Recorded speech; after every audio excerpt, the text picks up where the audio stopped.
Let's take a look at this video where Trump is fact-checked. So Trump gave his final address to the nation, I believe. And the Washington Post decided to fact-check it. And it's like one of the most dishonest fact checks I've probably ever seen. So let's take a look at this. This week, we inaugurate a new administration and pray for its success in keeping. Okay, so this is the first, I guess, fact check. So President Trump has still not formally conceded the election to President-elect Joe Biden. Is there like what even constitutes a formal concession? Is it like you have to do the mandatory, like calling them up and saying, hey, Joe, congratulations, you won, blah, blah, blah?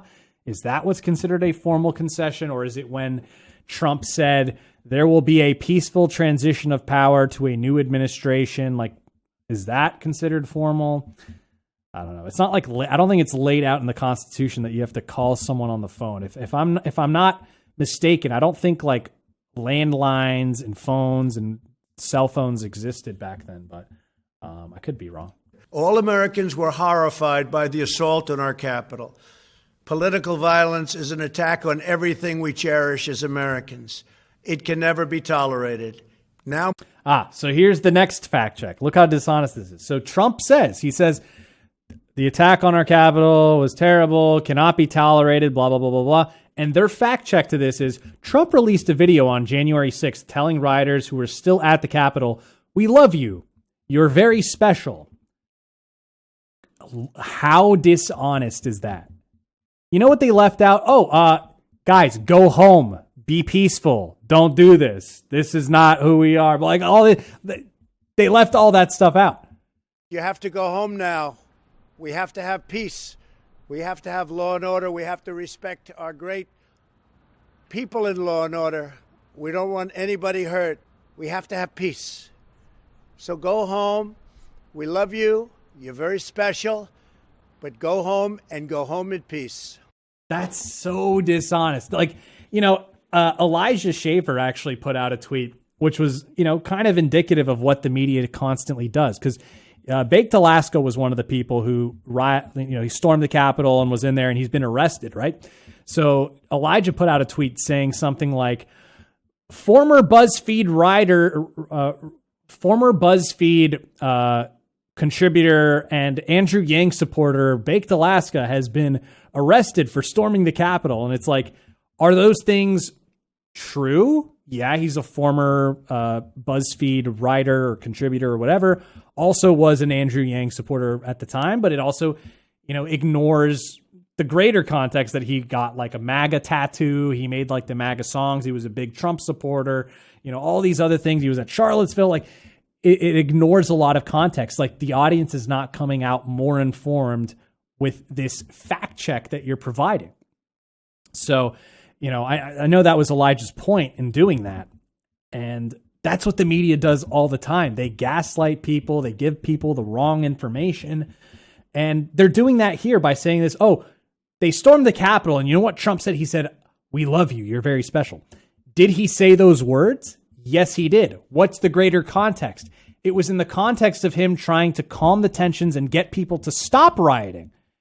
The context, the insinuation you get from this fact check is that he said, I love that you guys are doing this. This is awesome. Thank you so much for storming the Capitol.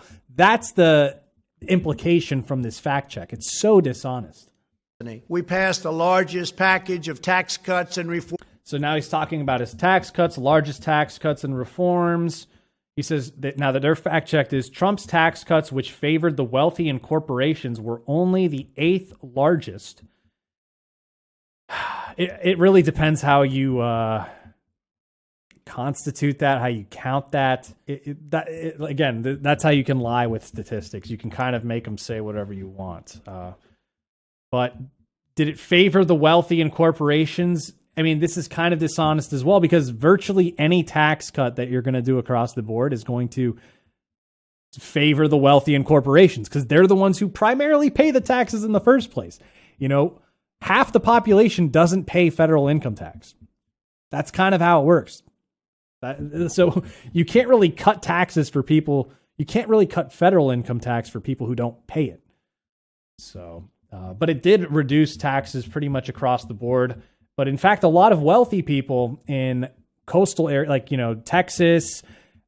California, and actually to some degree in Texas as well, because they actually have high property tax. So it actually could apply to some of the people there too. But in California and New York especially, because of the SALT deductions that were capped, it actually hurt a lot of the rich people who had, real estate there. So, yeah. Powered by these policies, we built the greatest economy in the history of the world. We reignited America's job creation and achieved record low unemployment for African Americans, Hispanic Americans. This is so dishonest. Did Trump say we had the lowest unemployment ever? No. He said for African Americans, Latin Americans, Asian Americans, and all these groups. That's who he's saying the lowest unemployment rate came. That's where we got the lowest unemployment rates, was for those people. But they're doing a fact check on something he didn't even say. He didn't say unemployment for everybody. He's saying these particular groups. Americans, let's listen again. History of the unemployment reignited America's job creation and achieved record low unemployment for African Americans, Hispanic, and achieved record low unemployment for African Americans, Hispanic Americans, Asian Americans, women, almost everyone. Almost everyone. He literally didn't even say everyone. He said almost everyone. It's so dishonest. It's amazing. Like, why do they have to lie so much? We passed VA choice, VA accountability, right to try. Whoops. So they're fact checking him on the VA thing. Let's see here. Trump passes VA choice, I guess. So here's what I'm finding. It was. We'll read these together. Let's see. 'Cause I'm seeing one from military.com and one from The Hill. We'll start with The Hill. So enough is enough. Trump gave veterans real and permanent choice. So it's been more than a year since President Donald Trump ushered in the greatest improvement to veteran health care since World War II, and the media still refuse to credit him with this accomplishment. Reporters are playing word games instead of reporting the facts and are failing to tell the public what millions of veterans know. The Department of Veterans Affairs has never worked better, in part because President Trump gave veterans the real permanent choice of using private health care providers. Here are the facts. In the wake of the prior administration's VA wait time scandal, a frustrated Congress authorized a temporary program that allowed some veterans to see doctors outside VA. It was called the Veterans Choice Program. This is what the Washington Post is talking about when they do this fact check on Trump. Okay. The program was limited to veterans who were waiting more than 30 days for an appointment, or those who lived more than 40 miles from a VA facility or faced similar travel burdens. The program never solved the wait time problem at VA and instead, unfortunately, created new hurdles for veterans seeking care in the community. In a 2017 report, VA's Office of Inspector General found veterans had to overcome several barriers in order to access care outside VA. These included cumbersome authorization and scheduling procedures and inadequate provider networks. In the first 11 months of the Choice Program, VA authorized about 283,500 appointments for veterans outside VA, and barely half of those appointments took place by the end of those 11 months. Compare those results to the Mission Act. So this is what Trump's talking about, the Mission Act, which President Trump signed in order to fix these problems. The Mission Act created the Veterans Community Care Program, which is permanent and more comprehensive than the Veterans Choice Program. It allows veterans to elect to receive care at non-VA facilities when they aren't close to a VA facility, have to wait too long for VA care, or when it's in their best medical interest.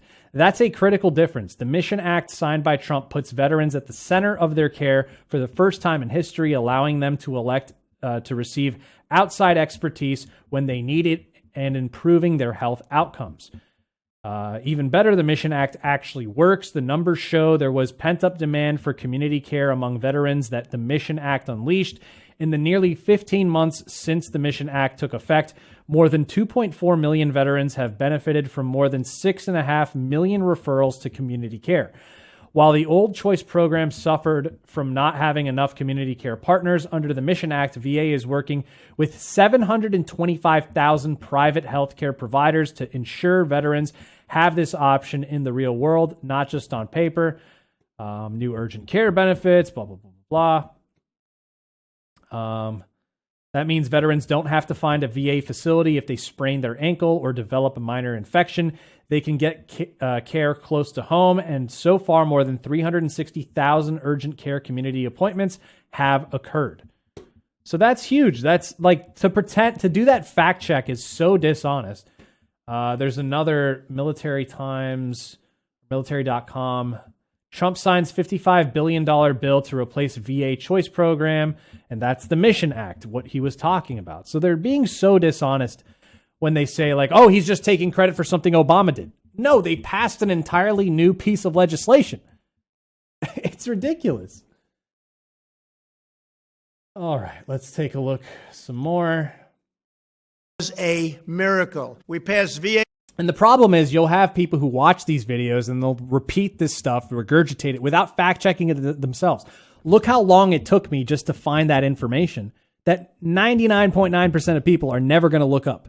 They'll just take what Washington Post said as gospel. For years, the American people pleaded with Washington to finally secure the nation's borders. I am pleased to say we answered that plea and achieved the most secure. Here's another one. The Trump administration has funded 40 miles of new wall along the border. So what do you define as new wall? Because remember, some places, I mean, the fencing that was already in place in certain parts of the border was very different. Some places you had substantive, like really, meaningful fencing or what you could even consider wall. Some places you literally had like wooden posts with like barbed wire or something just to effectively mark where there's a barrier. And that's considered fencing, but it's not really a wall. Like anybody, a child can get through that. Like when you replace that with 20 or 30 foot walls or whatever the heck they got there, I think most people would consider that new wall. Replacing a wooden post with barbed wire that you'd see at like a ranch or something with, big steel wall. That's real. Most people would consider that new wall. So what they're talking about 40 miles here is places where there was zero barrier to speak of, like not even the tiniest little like wooden picket fence or something. That wasn't there. They put wall there that's only 40 miles. But realistically, as far as what they've replaced and built new, it's like, what is it? I think they've done 500 miles now, right? So from what I see, the latest update was January 5th, and they completed 452 miles of wall. That's what they've done. Almost 500 miles. So there you go. Border in U.S. history, along with more than 450. The rest was replacement for primary or secondary fencing. Again, a lot of that was fencing that did absolutely nothing. It was just for the purposes of marking, like, this is America, this is Mexico. Doesn't actually stop people whatsoever. Miles of powerful. So that's that. That was Trump's little farewell speech.